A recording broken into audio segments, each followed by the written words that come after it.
Hey guys, it's Jess, and I'm excited to be participating in another blog hop for Altenew.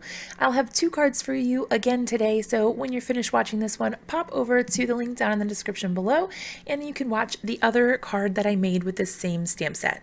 So this release is for the monthly Build a Flower.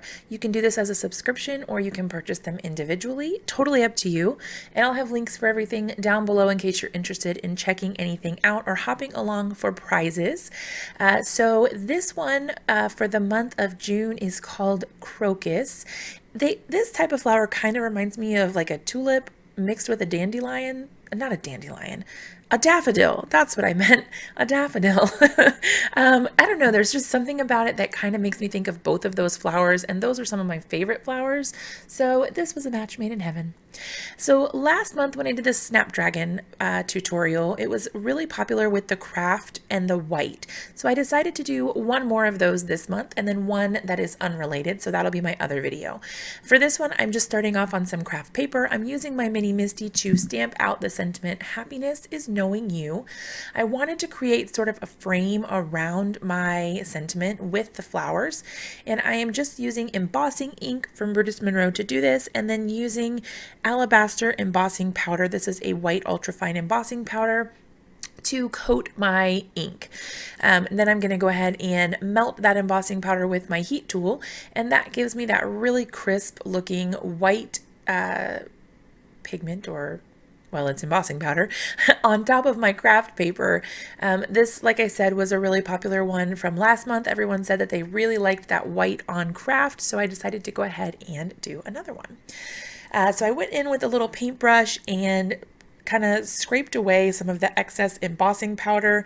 I did not do a very good job, apparently, of treating my surface with the anti-static powder tool, so I did have some stray embossing powders. You can see there I was a little more liberal that time with the little powder bag from Ranger, and then I'm just going to go ahead and do the top just like I did for the bottom.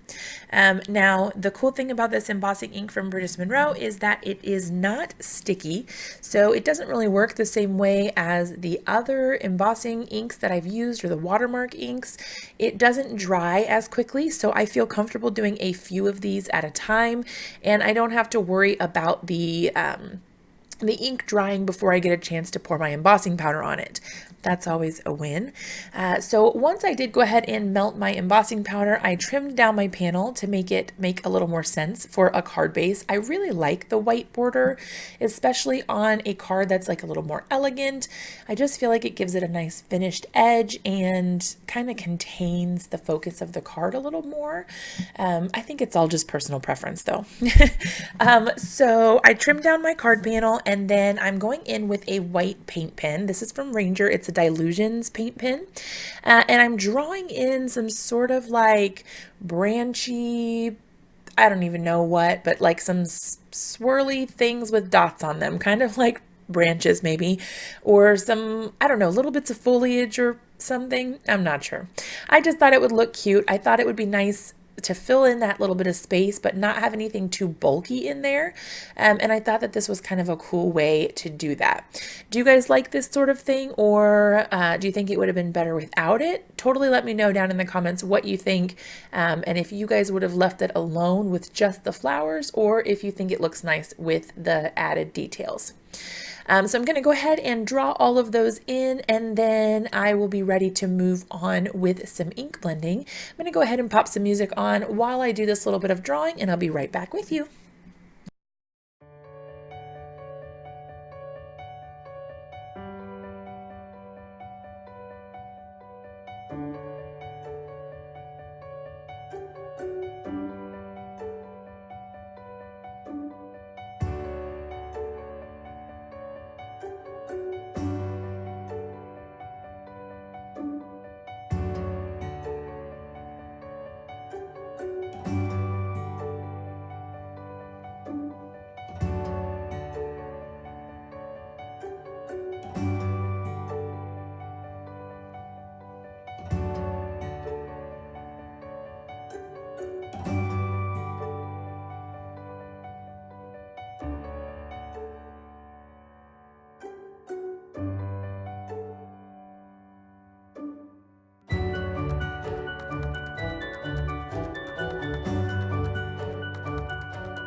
Okay, so we are done with our doodling.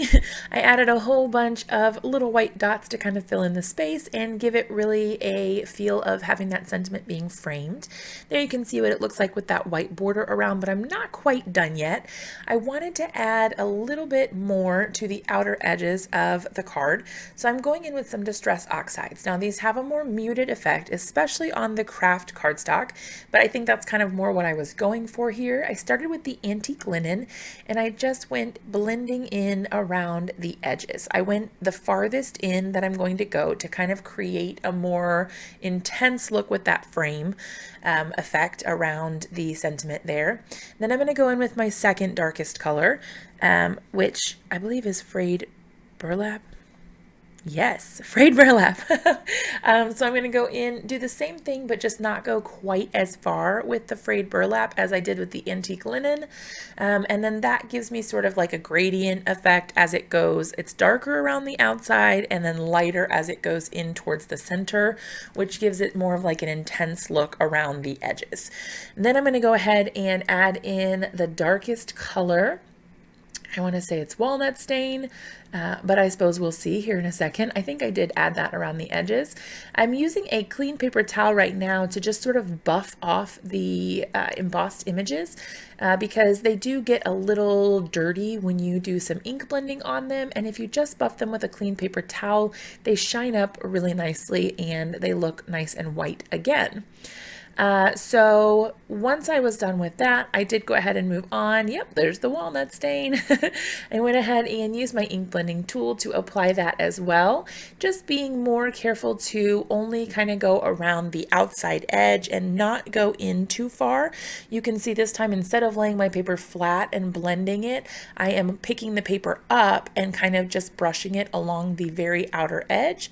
And this just makes it so I don't get too much of that dark color into the interior of the card. I wanted to keep it just at the edge, just to kind of darken up that outside area. Again, just going through with a paper towel and buffing off those little images where I blended on top of my embossed areas, and that finishes that off. So I'm going to go ahead and use some Brutus Monroe foam tape. This is pretty dimensional. It is 1/8 inch thick, and so it does pop up quite a bit. It's a lot thicker than the other foams that I've used, and so I really like to use this one. I'm just going ahead and obviously using a ton of foam tape, but that's okay. It will be a really sturdy card, so that's good.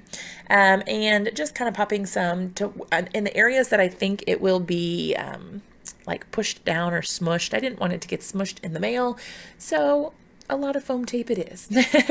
I'm just peeling off the backers for that, and then I'll go ahead and apply that directly to my A2 size card base. It is top folding since it is horizontal. I wanted it to go that direction. And that should complete my card. Now, if you guys are interested in learning more about the Build-A-Flower release or, well, winning some prizes, because who doesn't love prizes, you can click the link down below to head over to my blog and hop along with us and all of the Altenew team and just kind of see what everyone's created. There's lots of inspiration, and I know you're going to love it. Thanks so much for hanging out with me. I will see you guys again in another video. Love you tons and bunches. Bye.